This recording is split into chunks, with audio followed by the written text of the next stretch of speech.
¿Por qué los volcanes hacen erupción?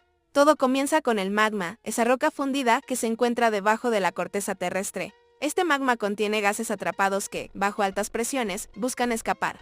Cuando la presión es demasiado grande, el magma encuentra una salida a través de fisuras o puntos débiles en la corteza, provocando una erupción. Las explosiones pueden ser suaves, como un flujo de lava, o violentas, lanzando ceniza, roca y gases a la atmósfera.